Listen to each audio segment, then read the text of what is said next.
Tensions continue between the U.S. and Canada. Some Vermont businesses say it's hitting their bottom line with cancellations from our neighbors to the north. State tourism leaders say if the trends continue, there could be statewide effects. ABC 22's Jordan Barber spoke with a few of those impacted, and she joins me now live tonight from the newsroom. Good evening, Lauren. Last month, Canadian Prime Minister Justin Trudeau urged Canadians to boycott U.S. goods and travel to the States, and some seem to be taking this advice. The Vermont Department of Tourism and Marketing says since February, it's received roughly 20 calls from Canadian tourists saying they would not be traveling to the U.S. due to Trump administration policies. People who have reached out have been very kind and courteous.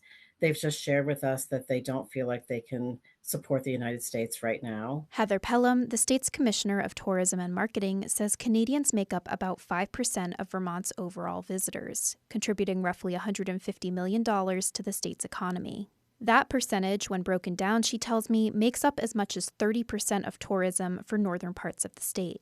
At Jay Peak Resort, Canadian visitors make up roughly 50% of its business. The longer this goes on, and the more this act engenders bad will on behalf of the Canadian audience, the higher the likelihood is that they'll decide to stay home. On February 4th, Jay Peak's president wrote a personal message to Canadian visitors on social media acknowledging the difficult time. The post has since gotten thousands of reactions and over 800 comments. On the Canadian side, they were very thankful for us, telling them that we had that empathy, and on the U.S. side, everything is polarizing. Jeff Lawson, who runs the Hello Burlington Tourism Initiative for the Lake Champlain Chamber, tells me he's received concerned calls from visitors and lodging partners alike.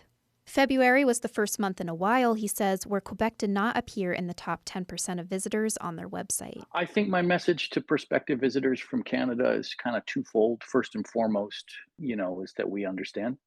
We understand where you're coming from, and we respect where you're coming from. We'd also like to stress that I think Vermont's a little bit of a different piece of the United States, and that our relationship, particularly with Quebec, has always been near and dear to our hearts.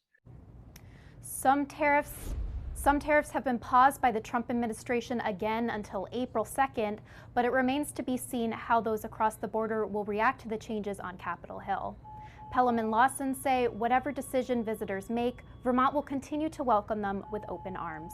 Reporting live from the newsroom, Jordan Barber, ABC 22 News.